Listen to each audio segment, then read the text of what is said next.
Thank you for downloading and joining us on the podcast this week. The topic is yours.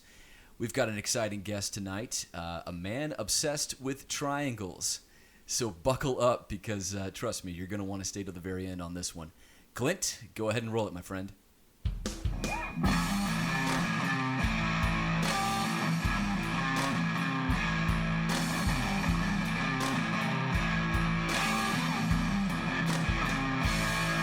Welcome to The Topic Is Yours. Thank you for joining us. We really do appreciate it. This is the great podcast. It's a brand new podcast, and the goal of this podcast is to invite interesting people on, talk about interesting things, and then move on to the next one. And it's going to be really exciting. Clint is the producer, and he and I, our only goal is to entertain. We have no agenda. We have no particular topic that we want to address. Our only concern is to get interesting people on for them to talk about what interests them. And that's what makes me excited. So it's going to be great. Every single week it's going to be a new topic. It's going to be a new guest. And when we're run out of guests, or if you have some ideas that you want us to talk about, you can reach us at facebook.com/The Topic Is Yours podcast. And you can also reach us at Twitter at The Topic Is Yours. So be sure to reach us there, follow us, like us, subscribe to the podcast because you're not going to want to miss it. I promise you it's going to be a good one. So this week, there's nobody better I can think of to start off our podcast than this guy here. He's a guy I've known for a few years, and he's a good friend of mine. He's a great guy. He is what I would classify as a seeker, and he is delightfully weird. And I mean that in the very best way because Richard, he has a passion for a topic called Tetryonics, and I will let him explain it because I frankly don't understand it, even though I've tried. And he believes it could potentially change the world. It really is, in his mind and the minds of his followers, not followers, but other like-minded individuals, it is that important. So for that reason, we just got to have him on. So Richard, thank you for being here. Oh, thank you for having me. This is a great pleasure, and I'm looking forward to doing my best to keep things simple because that's what Tetryonics does. It's a physics that simplifies the pure mathematics and the abstract nature of pure mathematics. Everything we're talking about that I'm going to bring up today has been created by an individual named Kelvin C. Abraham from Brisbane, Australia. He stumbled upon the geometry of energy in 2008, spent 4 years refining his understanding of quantum physics, of electrodynamics, of chemistry, and it truly is a unifying field theory of everything. So as a unifying theory, there's a lot of ground to cover, and we won't have the time in this podcast to do that. My goal with this podcast interview is to just reduce the mental inertia required to study new material that has been reinterpreted. So I'm going to pepper this conversation with a few quotes when appropriate. And the first one I want to start with is, "The mind stretched by a new idea never regains its original dimensions." This is by Oliver Wendell Holmes. And that's exactly what's happened to me. I came to Tetryonics in 2012. I remember the day. It was the 12th of December, 2012, and 12, my friend. Yeah, it's really interesting stuff, and we can talk about the synchronicities if you want because that's what I love about you, man. You find things to get excited about. And you know? I am. Yeah, I can tell. And I should mention too for the audience because I neglected to do that. But Richard he's a legitimate guy. You're the U.S. ambassador for Tetryonics, which is a big deal. I mean, you were handed that title by Kelvin, this man Kelvin himself, correct? That is correct. I had the great pleasure of giving a introduction to Tetryonics at the Tesla Tech Extraordinary Conference in 2016. They've been holding this conference for about 15 years. I think they might have had 1 or 2 years of a gap. I think this year's probably the 16th year. Yeah. And so I was invited to provide an introduction just to get people, again, to overcome that mental inertia required to look at something new and to open up your mind in a new way. So who attends these conferences? Typically, people who are very interested in bringing Tesla's understanding to life. As we know, Tesla was a giant who has more patents than anybody else that I can name, and he had an intuitive vision in his mind, and that's what we're trying to explain to you, that physics, mathematics, science can be unified with a geometry. Okay. And I know it's hard to wrap your head around, and for me it was very difficult at first too. It took me probably about 2 weeks before I was just stuck or addicted. It's an addiction in itself. And I want to just emphasize that we're not saying that mathematics is wrong. What we're saying is that there's a geometry that is actually the grammar that guides the mathematics. It tells us what the mathematics can do and what it cannot do. It's actually very simple, but we can make it as complicated as you want. Well, let's keep it simple because I have a small brain.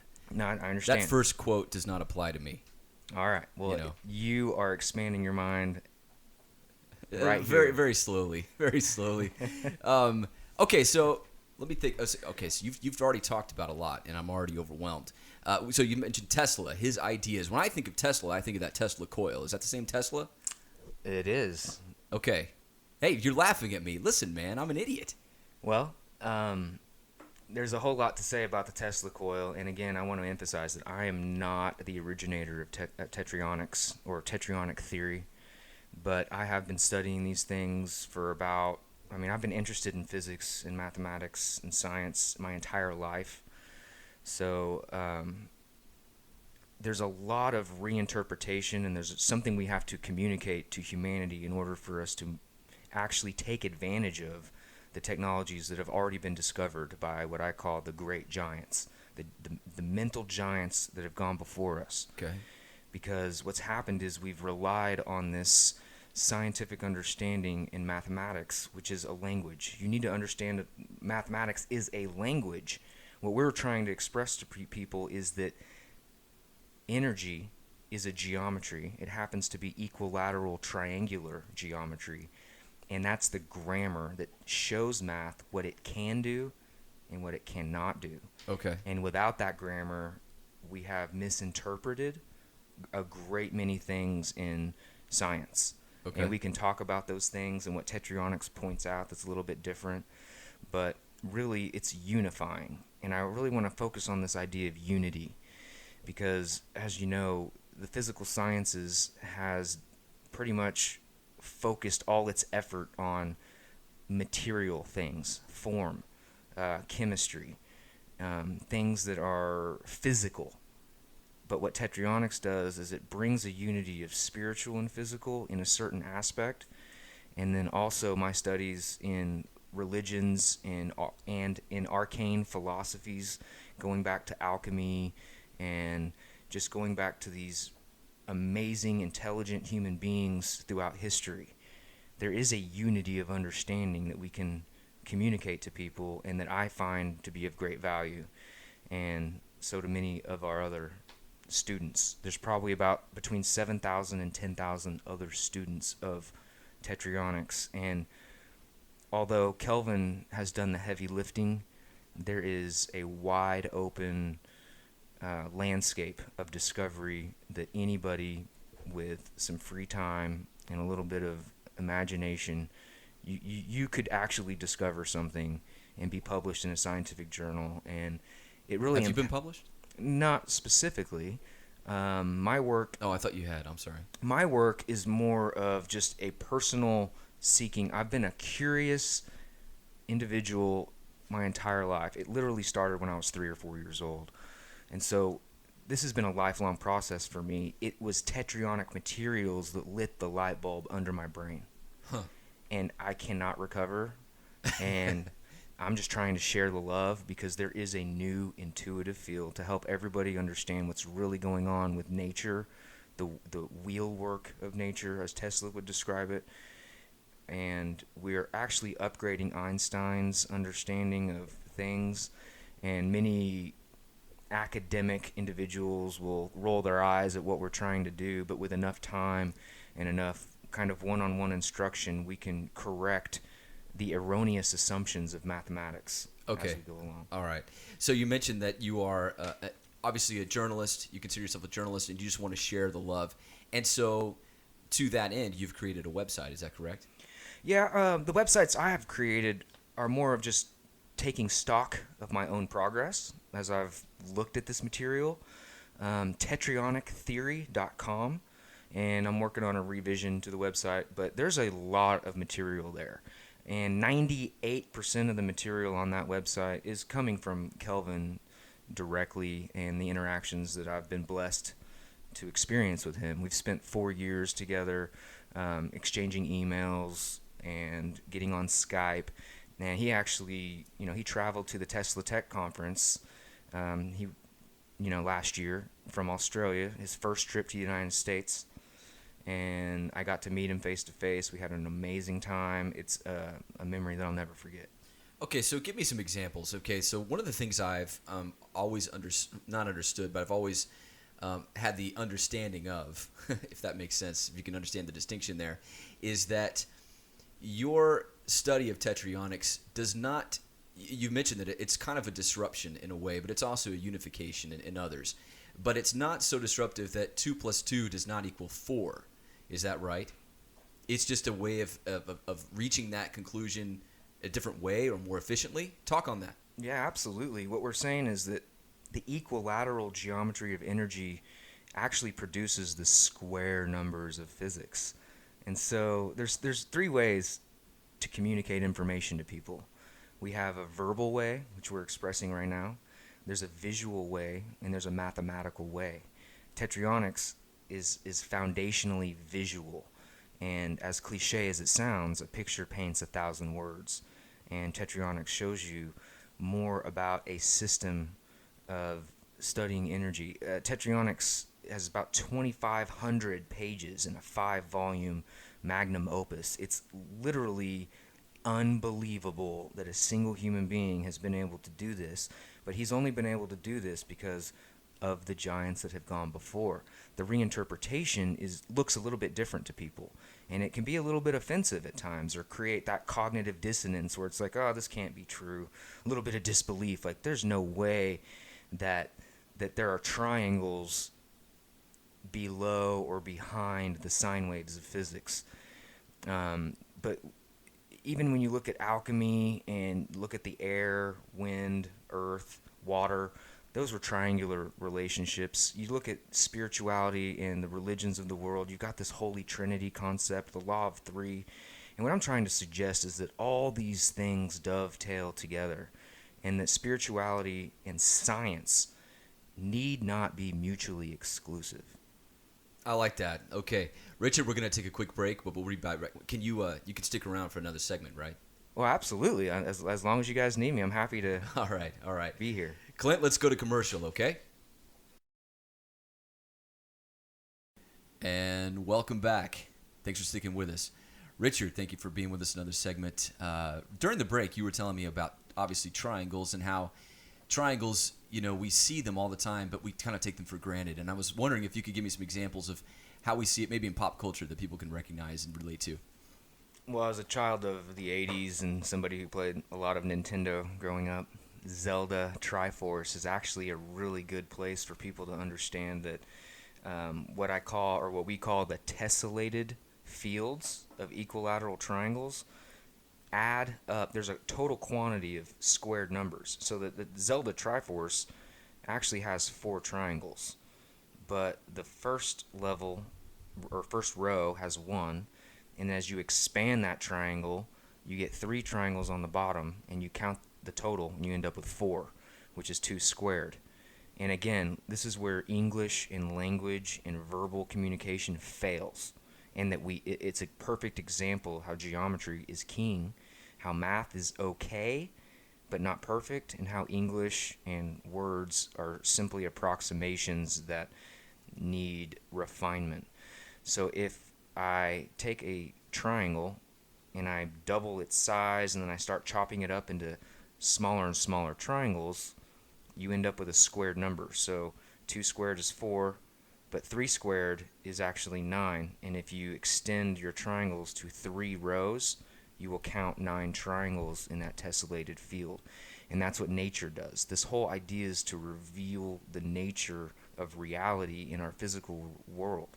Now, but can you do that with any other geometric patterns or shapes? There's Are only triangles truly unique? triangles are truly unique. Now, obviously, a square is a square. That is also an equilateral geometry, and hexagons, which are six-sided, is also an equilateral geometry that can tile the plane. But the hexagon, you have to recognize, is already six triangles. Okay. So you go back to the triangle there. The problem is we need to get away from actual squares, like square tiles on the floor or the ceiling. You need to think about 60 degrees, 60 degrees, and 60 degrees. Modern mathematics is based on this right-angled triangle, like the 30, 60, 90 triangle. And quite literally, a 30, 60, 90 triangle is a half-truth because it takes two of those triangles to get you back to an equilateral. And as you mentioned, pop culture, Harry Potter is actually a really great example because they have an inscribed circle within an equilateral triangle. Yeah, the Deathly Hallows, my friend. Absolutely. Amazing stuff. It's like triangles are almost, in my brain, trying to communicate something to humanity because we've missed it. I don't know what it is about the psychology of the human mind that has, like you said, not put as much emphasis where necessary. And nobody that I know would readily recognize that geometric identities actually lead to the mathematical calculations. So you don't need to know all this crazy calculus and all this crazy trigonometry. You don't need to know it. You just need to cut out triangles or draw them. I encourage people to draw them on a piece of paper and actually get your hands dirty a little bit. Man, if all I had to do was do triangles in math class, I could have promised. And on a personal example, like when I was 14 years old, I took a geometry class. It was the one geometry class that the entire classroom got excited about. The reason why... Well, we're visual people. We're visual, and it's self-referential. Once you grasp a concept in geometry, you own it. You can take that knowledge with you. Like the whole SOHCAHTOA rules. Like the trigonometric functions are all triangulations. And so what Tetryonics does is it actually gives you a mnemonics. And the mnemonics is the sine equals, opposite over hypotenuse and all the trigonometry. Again, I'm not trying to focus on the trig. What I'm saying is that the triangular relationships solid and they've been missed. And now we can attach it to a quantum understanding. And for those of you who might have a little difficulty understanding what quantum means, it really means that energy is not continuous. It comes in whole numbered packets, whole units. So basically we're counting quanta, like with your fingers. 1, 2, 3, 4, 5. How many quanta are in this electromagnetic field? And that's another thing that Tetryonics does, is it highlights where the electric and where the magnetic components are within the field. And again, looking at the Tetryonic materials, I call them Tetrayonic hieroglyphs. It's really important just to go to the internet, go to YouTube, type in Tetryonics, go to Google, type in Tetryonics, and actually look at this stuff. I mentioned this before, but a picture speaks 1,000 words. There's more detail present and available to our human understanding inside the images than book upon book upon book of crazy pure mathematics. One thing I think now's a good time to talk about. I mean, you're giving me a ton of concepts, which are it's totally overwhelming, to be totally honest with you. But you're not surprised by that, are you? Not at all. And, yeah, thanks a lot, by the way. And you're pointing to notes. You've got all these things written down. This is, speaking of, it's a visual medium, what you're talking about. So you have all this on your website, is that correct? At tetryonictheory.com, is that correct? That is correct. And there's a second website that I've collected some notes from the conversations I've had with Kelvin and others. It's for all kind, like one word, forallkind.tetryonicstheory.com. Okay, and for those who may struggle, and it's not their fault, but Tetryonics, you would think that'd be spelled with an I, but it's actually a Y. Yes, it's Tetryonics. Okay, and this information will also be available on our website, thetopicisyours.com. We'll link to Richard's website and any sort of pertinent information he wants us to provide for you. And what I'm going to also do is after I listen back to our recording today, I'm going to correlate or organize some visual elements that will help people follow along. So I'll put some of the main slides of Tetryonics to help people understand what's going on. But anybody who wants to understand energy transformations, like how do the stars work? What is really going on with electricity? What is really going on with chemistry? Tetryonics shows us a new periodic table that is totally symmetrical. It's totally different than the Mendeleev periodic table that we all learned in school. Again, this goes back to the idea that we need to look at things in a new way. We need to go back in time and revisit the ideas and the assumptions that have crept in to these topics. Okay, so look, I'm looking at a stack of notes here that we just can't possibly get to, but if, let's say hypothetically, in your perfect world, where people do look at things a different way, to use your language, what does that mean?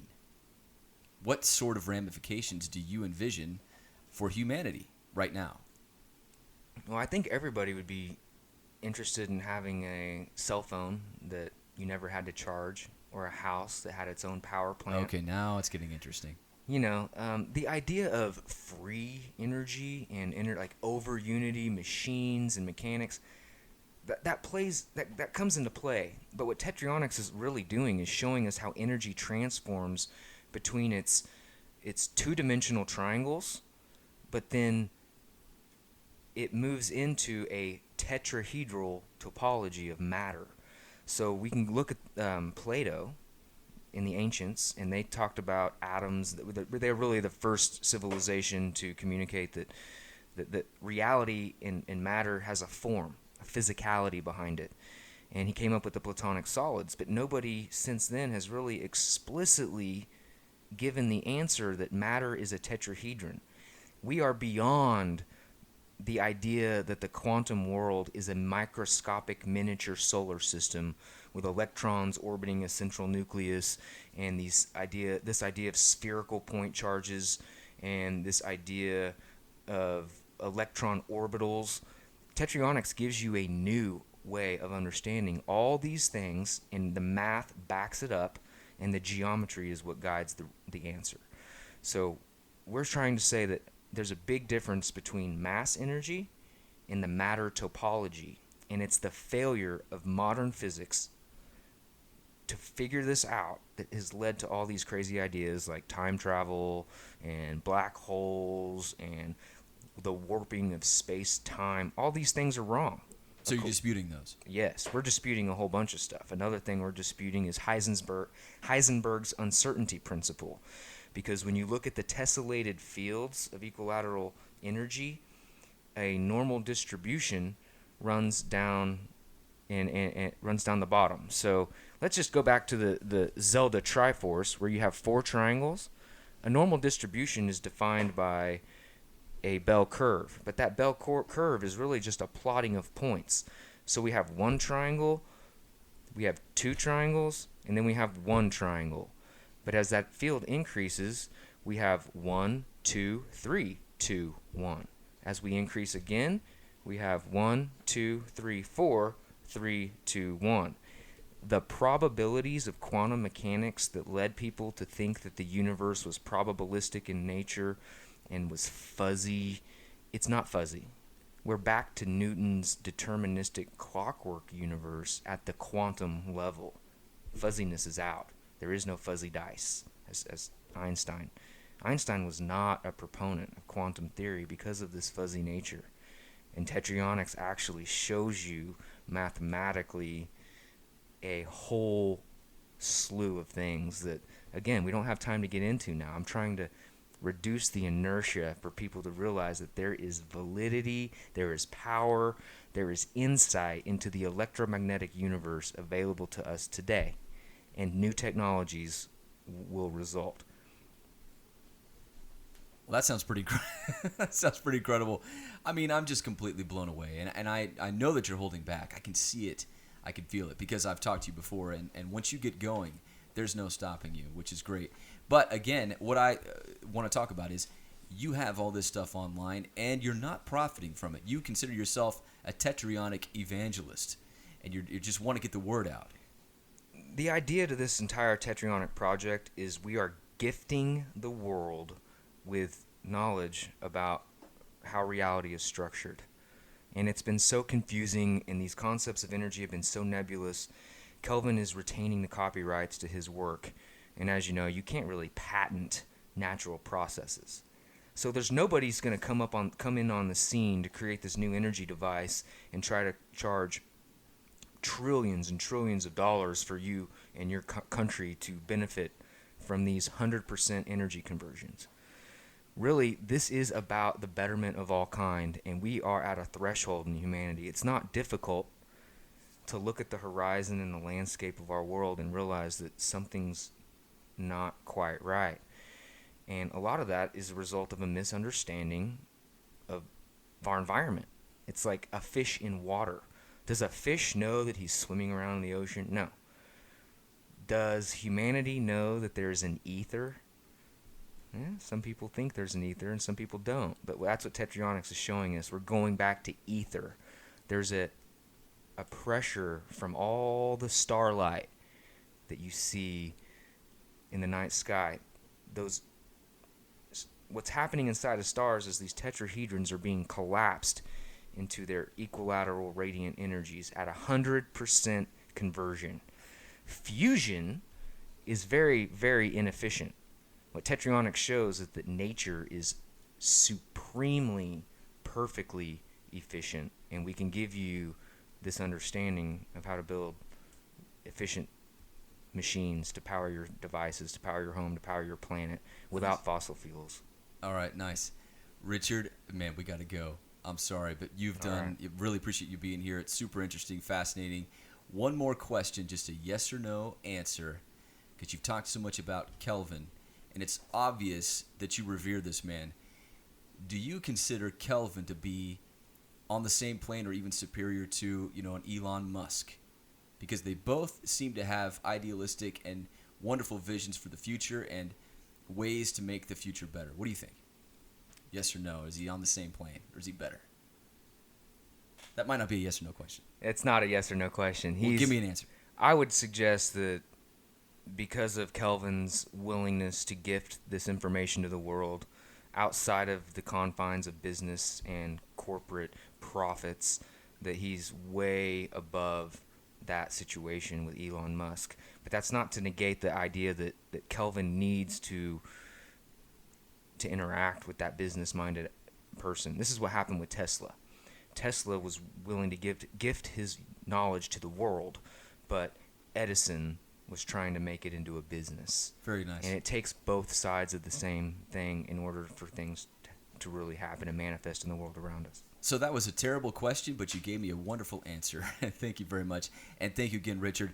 Tetryonic.com. Check it out. You can also check out thetopicIsyours.com for more information. Richard, we appreciate it. We'll see you next time. It's been a pleasure, man. Thank you guys for having me. Hey, you're very welcome.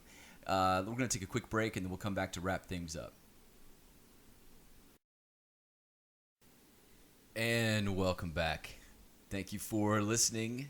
Topic is yours. Man, Clint, I don't know about you, but I'm fried. That was a lot. It was a lot. It was a lot. I like that guy, though. He's a good guy. He seemed pretty deep. I'm not completely sure I grasped what he was talking about. That's okay. Neither do I. Hey, he knows it. He knows it. That's why we keep talking about his website. Go there, I guess. The website, I'm going to have to go back and listen to this podcast. Yeah. I'm going to have to listen to it a few times just to grasp any of it. But I had a good time. That's what counts, And just because, and that's really what the podcast is all about. The topic is yours. Absolutely. I mean, we don't have to agree or understand or endorse, certainly not endorse, but we just want to get people on that and give them a chance to, we're kind of the conduits for cool stories, cool ideas, and things of that nature, right? Well, if that's the only requirement, then I think we're excelling. Absolutely. I'm glad to be excelling at something. Here we go. Cheers to us. Cheers. All right, dude. So it's time for the customary opening up the mailbag segment. You can always reach us on Twitter if you want to comment or ask questions or anything. You can reach us at at The Topic Is Yours on Twitter and at facebook.com/The Topic Is Yours podcast. Clint, what do we have this week? Oh, yeah, we've got a tweet from What Dana Said. She says, what kind of topics would y'all really like to discuss in the future? Great question. That is a good question. Can I say anything? No, you've got to be more specific. More specific? Yeah. Anything that's cool. How about that? Anything that's interesting and different. Well, not really different. Just if I want to talk to people that have strong feelings and beliefs and ideas, whether they're right or wrong or indifferent, I don't really care. I just want them to come on and share it because it's interesting. And nobody else is really doing that. Everybody else is sticking to a certain, topic that they want to promote or some sort of agenda they have. We don't have an agenda. Our agenda is make this fun. Make this fun. I'm with you. I think I'm looking for a fresh perspective. There you go. Tonight's was very fresh. It's very fresh. Yeah. It's a little too fresh for me. I can't really, I needed to dry a little bit for me to really grasp it and understand it.